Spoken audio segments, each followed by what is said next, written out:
The nice thing about having a carrying case for your seeds is that you can take everything to the garden. You've got all your seeds with you. I have a diagram here. I planned where I was going to put everything, and so I just go bed to bed carrying my seed tray and look at my diagram and plant away. I'm planting carrots. This bed is the bed I done the fall planting test, but we have some areas here that's nothing grew in. The parsnips of this variety were not viable, and the beets I had put in here. And with the carrots I have two types. So I have a packet of carrot here somewhere.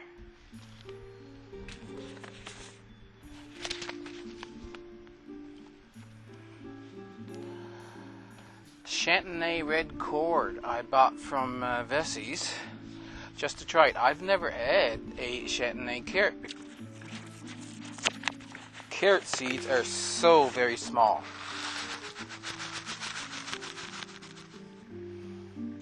Itty bitty things.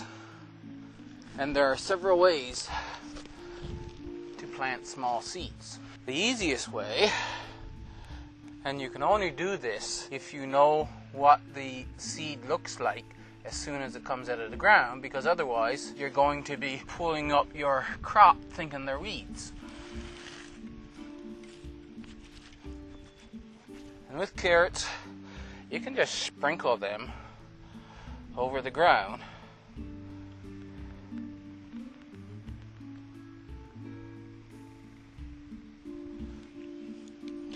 Like so.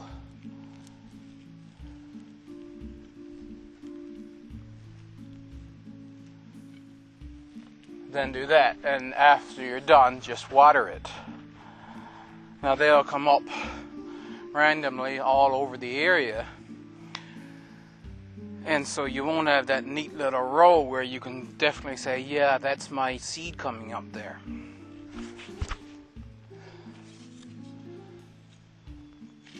So this is also there's a beet growing here.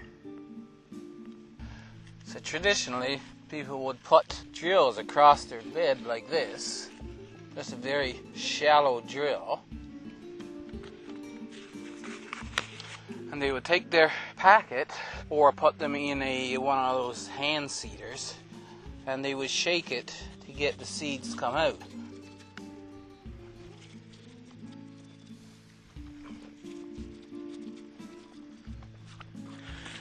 Now, the only trouble with doing it that way is that you don't really have much control. You get them in the drill mostly, but not really exactly where they land. And so you can get clumps of carrots in some places and empty spaces in others. And the one thing is very important to do with carrots and turnip and rutabaga is to plant them thinly, because they transplant very poorly. If you have to thin them out very much, when you pull out the ones you're going to sacrifice, you disturb the roots of the ones you're leaving behind, and it's the same as transplanting them. You'll get a very poor harvest if you do it that way. The other option, of course, is to just cut off the ones that you want to sacrifice rather than pulling them up. My favorite way, and I'm going to go out here where the turnip were, the rutabaga I mean,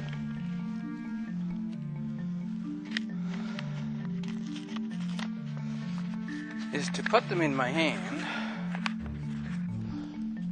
I need to make my drills.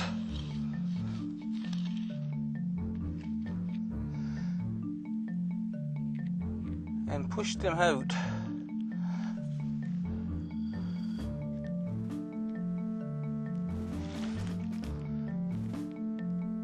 just with my thumb like that. And with practice, you can get them to be fairly thin.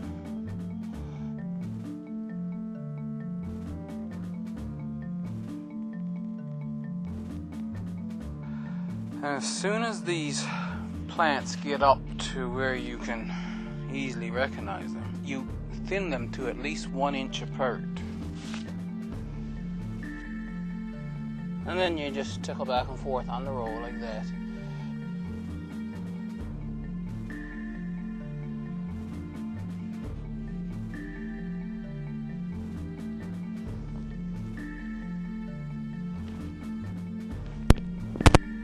And they'll do just fine. Doing this inside because I didn't want to bring the flower outside. But another option for what I just showed you, take a spoonful of seed and a couple spoonfuls of flour. You could probably use some very fine potting mix or something that has this same grain or as the carrot seed.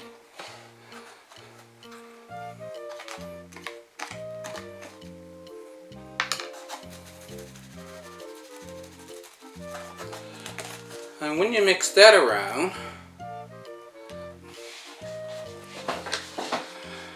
the seed spreads throughout the flour quite well.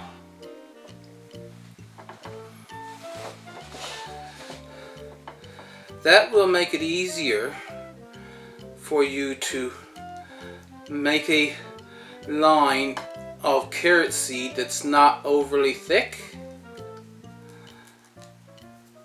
in the lane.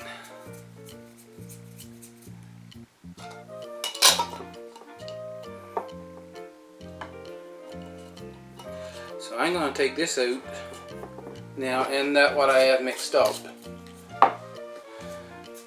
And we're going to set it.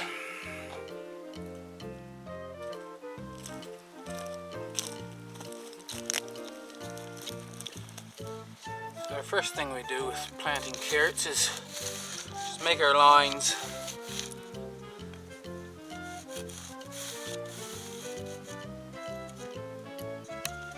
about 4 inches apart.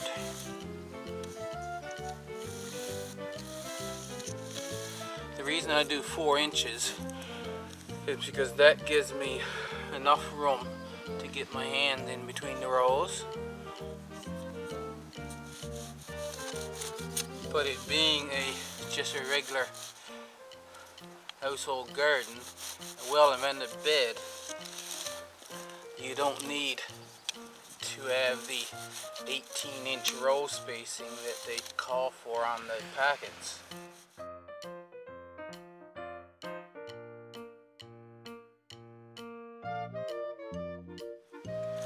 That's 22 rows.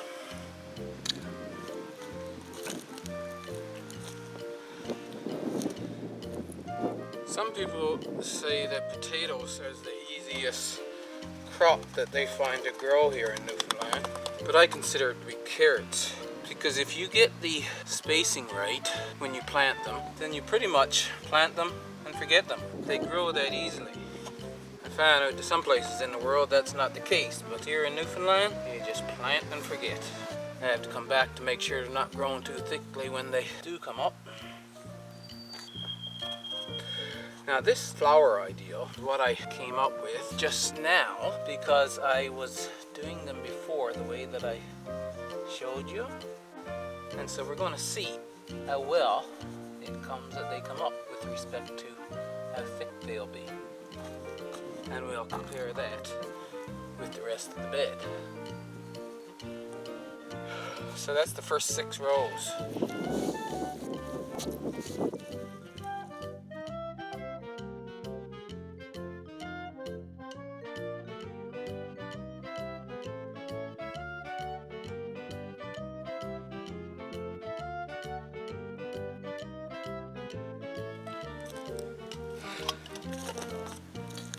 That's that.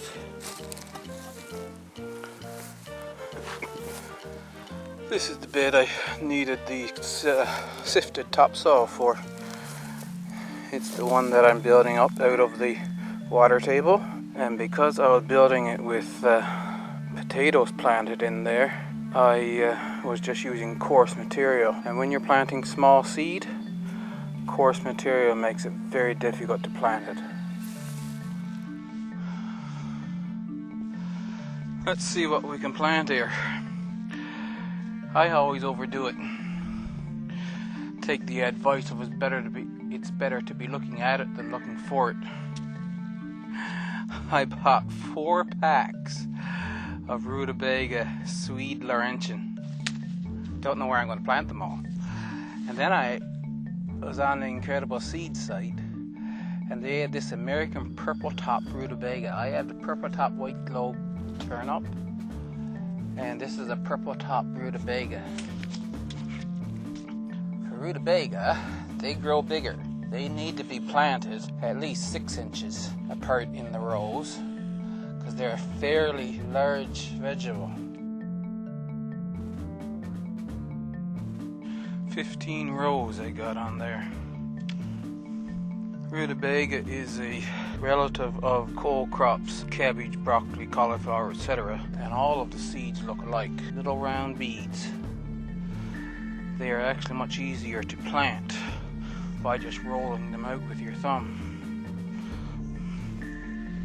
It is rutabaga where I first realized that you want to, if all possible, not disturb the ones you're leaving behind when you thin these out. When we were in Bishop's Falls, we had a really fertile garden patch because it was basically a cleared off boggy area. And we'd always get holes from the cabbage moth, but the rutabaga would grow fine. We didn't really worry about it that much. After we came here, and I was fully in charge of the garden here, and I had some rutabaga planted, and I was procrastinating, but the time comes that I gotta thin those out. Well, there was a few holes in it like I was used to, right? The cabbage moth worm would be eating some holes in them, but nothing overly serious. And so I went and thinned them out. I came out the next morning, and the whole bed of rutabaga was eat. The only thing left of the leaves was the main veins. I had weakened the rest of the crop that was there, and that gave bugs a chance to chomp down, and they just limbed the thing overnight.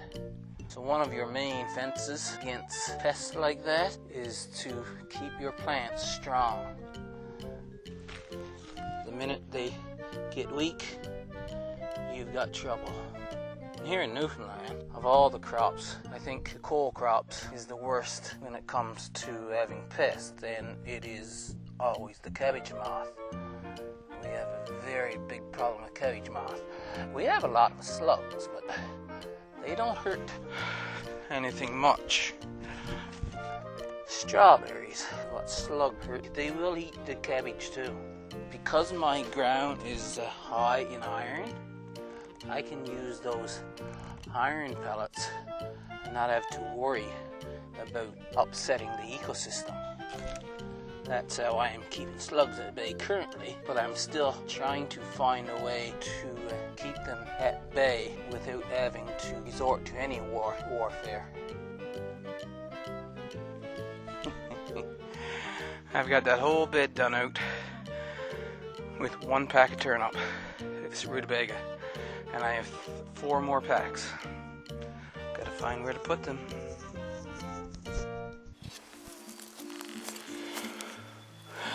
So I have Swede Laurentian in this bed, rutabaga. And I had rutabaga planned for this bed out here as well. But as I said, I have the purple top, American purple top. So I'll put American purple top rutabaga in this bed.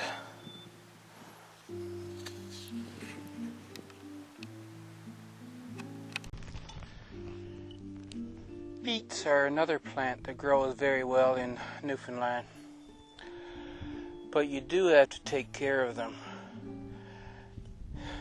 Thinning the plants, weeding, watering, make sure they have a good fertile soil, and if not, you'll have to fertilize them. If you're not eating the tops, and some people eat the beet tops as well, if you're just going for the root, then you can feed them with fish emulsion or any type of compost tea. What we think of as beet seed is actually a dried fruit. There's one or more seeds in each dried fruit, so you will inevitably have to thin your beet planting, but still try to plant them with each quote seed about, I believe it's 2 inches apart. I don't have the data on there, but try to plant them thinly anyway to reduce the thinning stress when the time comes. The other thing about beets is that they shouldn't be planted in cold soil.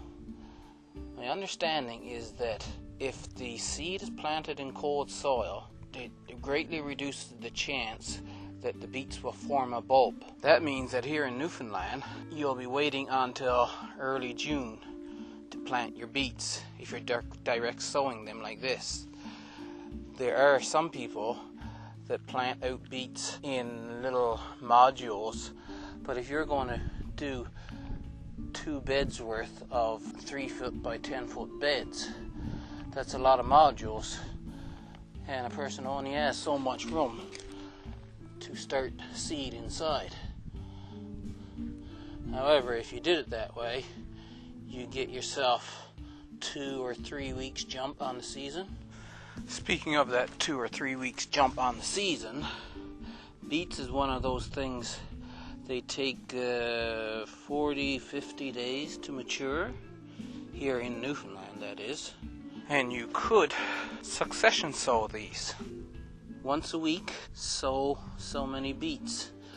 So if you want to sow just a few, a couple weeks before you can plant them out, direct sow, then sow some more a week before you can direct sow, and then you sow a few direct sow, then a week later you sow a few direct sow, then you get your beets coming in slowly over a longer period. I haven't tried that. I was thinking about trying it this year, and then I forgot again, and now I have them planted. I already planted out 1 bed there. This is the second one. Now I have the small seed planted out in the sunny plot. I'm going to water it all in.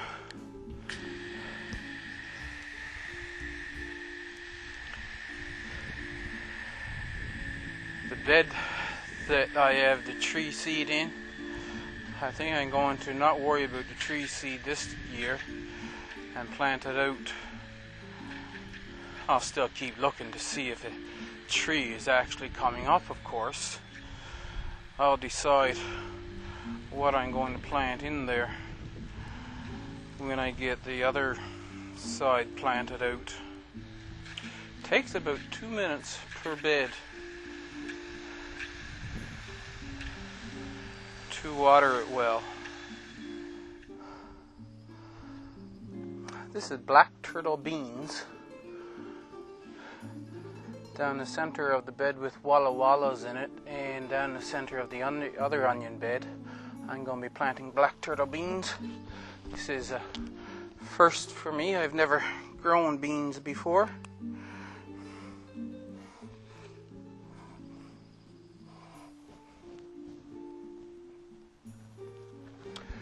These are some I started inside, so I'm experimenting now. Is it better for me to start them inside and let them just get up? Just barely up, actually.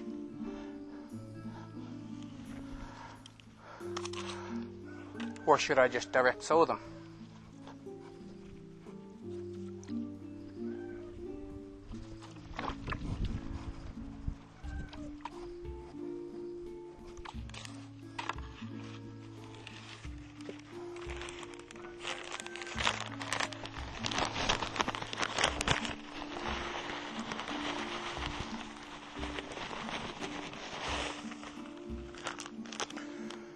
beans, you space the seed 2 inches apart, but I think they're supposed to be thin to 6 or 8 inches, something like that. I'll have to find out, it doesn't say on there.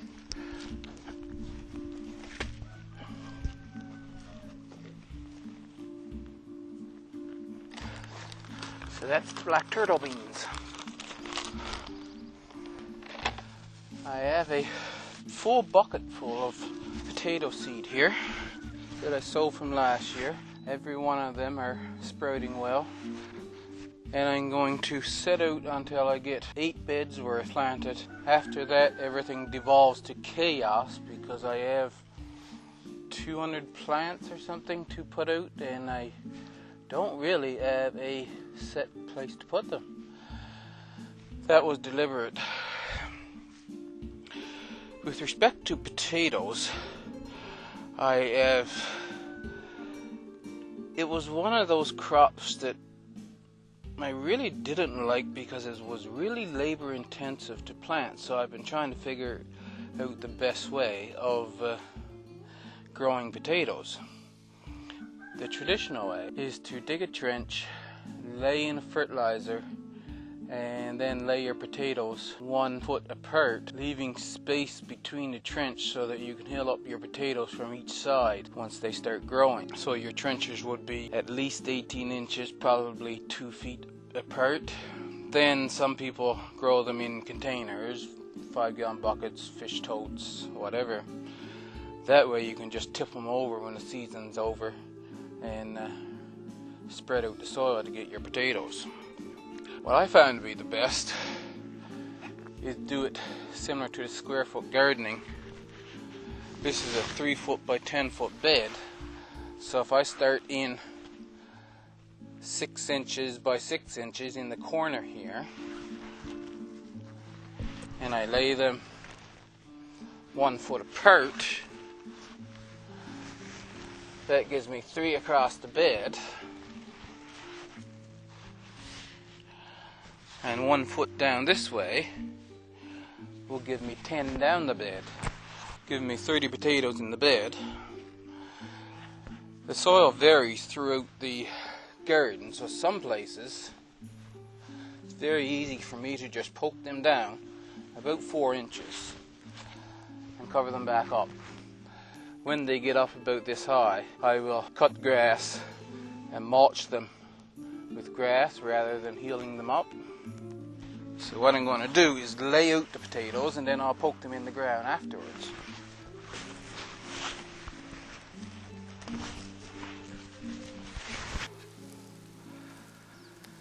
So here's the idea now. I'll poke each one of those 4 inches into the soil. And then when they grow up, I'll mulch them with grass clippings.